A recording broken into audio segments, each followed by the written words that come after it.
Jade Empire is the latest role-playing game from BioWare, a developer that's been at the forefront of this style of gaming for many years now. Chances are you've played or at least heard of games like Baldur's Gate, Neverwinter Nights, and Star Wars Knights of the Old Republic, which are BioWare's claims to fame. But this is the first time that the company has delivered an RPG in a unique setting. Jade Empire takes place in a mystical land inspired by the mythology and folklore of ancient China, though it has plenty of unique twists of its own. You play as a talented martial artist who, soon into the adventure, sets off in search of his or her master. You'll be joined by various colorful companions in this quest, which will take you into the heart of the Imperial City as you try to uncover what treachery is threatening the Jade Empire. The game features the open-ended choose-your-own-adventure style role-playing that BioWare is known for, a good story and plenty of interesting characters, and lots of replay value. You'll never see everything the game has to offer in just one playthrough. Though the game takes place in a world that looks nothing like Dungeons & Dragons or Star Wars-style science fiction, Jade Empire actually has a lot in common with previous BioWare games. Namely, the character interaction is still a major highlight. There's plenty of sharply written dialogue and dozens of unique characters to speak to, and you can choose to play either the part of the noble hero or the arrogant villain pretty much every step of the way. All the different outcomes for the dialogue and the questing are fun to experience, lending Jade Empire both its replay value as well as its fairly open-ended feel. In most role-playing games on consoles, you just sit back and absorb the story, so it's great to be an active participant in the storytelling here. Jade Empire also features a new action-packed combat system that lets you choose from different martial arts styles on the fly as you duke it out against difficult odds.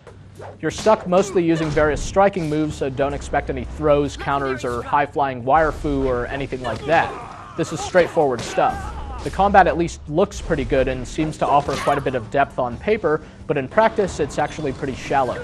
You just wail on the attack button until your enemies block, at which time you use your unblockable move. If they attack, vault over behind them, rinse, and repeat. This tactic works against literally every single enemy in the game, and on top of that, the default difficulty setting of Jade Empire makes combat almost laughably easy. You'll tear through your enemies without breaking a sweat. The combat is still pretty fun, since you do get a lot of different martial arts styles to choose from and to experiment with, but it gets to be pretty repetitive after a while, and it's probably the game's weakest link. Apart from combat and interacting with all the game's characters, what you do in Jade Empire is pretty much run around from point to point, taking in the nice scenery. It's too bad that the environments weren't more interactive, since looking at them is pretty much all you can do, apart from opening the occasional barrel or cracking the occasional vase. Also, the game's long loading times can be pretty painful, and the one minigame, a vertical scrolling shooter styled after games like Raiden and Ikaruga, is way better in principle than in execution. The game is also pretty short by RPG standards and shouldn't take you more than 20 hours on your first playthrough, though there's a lot to come back to. The good news is Jade Empire overpowers its weaknesses thanks to the quality of its setting and its presentation. This is a great-looking game. It features a lot of impressive-looking scenery to take in, and lots of nicely detailed characters who seem to show genuine emotion, and they lip-sync all their speech and all that. About me? What do you want to know? You want to talk to him, don't you? The Guardian? The voice work is actually really impressive too, partly because of just how much of it there is, and the soundtrack perfectly captures the tone that the game is shooting for. All throughout, you'll be running into all these interesting people with great names like Sagacious Zoo and the Black Whirlwind, and you'll be picking up martial arts styles called things like Paralyzing Palm and Thousand Cuts. The game really nails the whole martial arts cinema feel, and it goes a long way toward making Jade Empire memorable and entertaining.